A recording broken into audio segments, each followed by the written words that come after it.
Is the French revolution idea of nation. France जो है वो बहुत इंपॉर्टेंट रोल प्ले किया था पूरे यूरोप में नेशनलिज्म को इस्टेब्लिश करने में। क्योंकि जो फ्रेंच रिवॉल्यूशन हम लोग 9th स्टैंडर्ड में पढ़े भी हैं, तो वहाँ पे बहुत सारा ऐसा अप्स एंड डाउन्स आया, जिससे कि कहीं ना कहीं सीख मिला पूरे यूरोप को कि कैसे हम लोग जो है नेशन फॉर्मेशन कर सकते हैं। तो इसमें कुछ इंपॉर्टेंट चेंजेस था, जैसे कि कुछ वर्ड्स यूज़ किया गया था, जैसे कि यहाँ पे दिखा हुआ है ला पेट्रा, इसका मतलब फादरलैंड होता है। ले सिटोयन मतलब होता है सिटीजन। तो जैसे कि ला पेट्राई बोला जा रहा है, फादरलैंड डिनोट किया जा रहा है कंट्री को, तो कहीं ना कहीं लोग उससे बिलोंग्ड फील करेंगे, एक जो है इमोशनल बॉन्डिंग डेवलप होगा कंट्री से। अब जैसे कि सिटीजन्स बोला जा रहा है, ले सिटोयन बोला जा रहा है, इसका मतलब सिटीजन होता है। तो इससे क्या होगा, लोगों को लगेगा कि सिटीजन मतलब क्या, कि जो किसी जगह से बिलोंग करता हो, ठीक है। इससे पहले क्या होता था कि मॉन्सियोर और मैडम बोलते थे, सर मैम बोल रहे हैं, तो सर मैम बोलेंगे अगर, तो क्या होगा कि जो रिच सेक्शन है उसको ही सर मैम बोला जाएगा, उसको रिस्पेक्ट मिलेगा।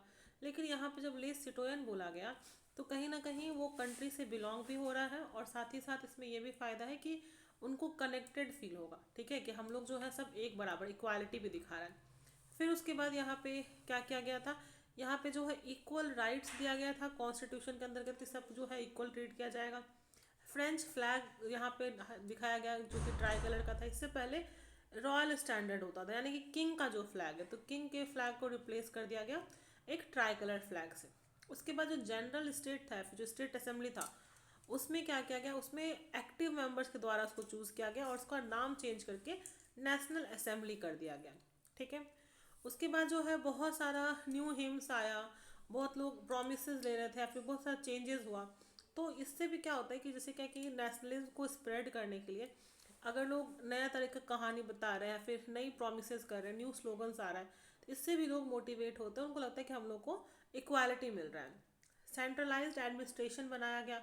इसका मतलब क्या होता है कि एक सेंट्रल गवर्नमेंट होगा जो कि क्या करेगा, पूरे एरिया को कंट्रोल करेगा। नहीं तो पहले क्या होता था कि पूरा एरिया कंट्रोल नहीं होता था, कुछ लोग होते थे जो कि क्या करते थे, कंट्रोल करते थे, जो कि किंग के अंदर होते थे। लेकिन अगर सेंट्रलाइज्ड एडमिनिस्ट्रेटिव सिस्टम है, तो इससे पूरे एरिया में एक तरह से सिमिलर लॉ होगा, ठीक है। यूनिफॉर्म लॉ का यहाँ पे बात किया गया। यूनिफॉर्म लॉ मतलब क्या होगा, एक जैसा ही लॉ होगा। नहीं तो पहले किंग के मन में जो आ रहा है वो अपने हिसाब से काम कर रहा है, लेकिन अब ऐसा नहीं होगा, सारे सिटीजन्स को इक्वालिटी मिलेगा। सेम लॉ होगा तो पनिशमेंट भी सेम होगा, ठीक है। ऐसा नहीं कि किंग अपने अकॉर्डिंग काम कर रहा है। इंटरनल कस्टम ड्यूटीज़ और ड्यूज़ जो था उसको हटा दिया गया था।